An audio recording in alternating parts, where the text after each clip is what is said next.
floods of 2008 were over 4 years ago, and eastern Iowa has just about fully recovered. Last week I took a look at what those affected by Hurricane Sandy on the East Coast could learn from the recovery right here in eastern Iowa. Night, Hurricane Sandy rocked the east coast of the United States, leaving hundreds of thousands of people without power or without a home. I spoke with one Wartburg alum, Kate Phillips, who was lucky enough to avoid any damage from this historic storm. I'm elevated. I'm in one of the higher elevated parts of Manhattan. So, we had the effects of the storm and the wind, but we didn't see the flooding or the power outages that they had downtown.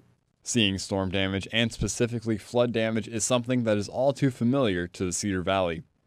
Whether it's downtown Waverly during the floods of '08 or lower Manhattan during Hurricane Sandy, seeing your city devastated is never an easy thing to see. It definitely makes it more real to know, I know that neighborhood when it looks normal and now it's underwater. Bremer County Emergency Management Director Kip Ledecky says no matter how well they recover, if it's anything like 2008 in Iowa, things will never be the same.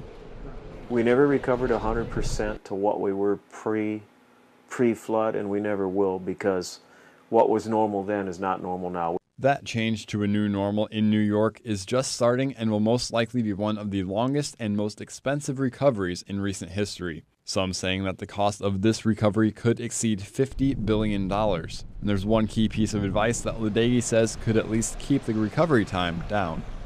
We're from Iowa. We don't sit around waiting for people to come in and clean up for us.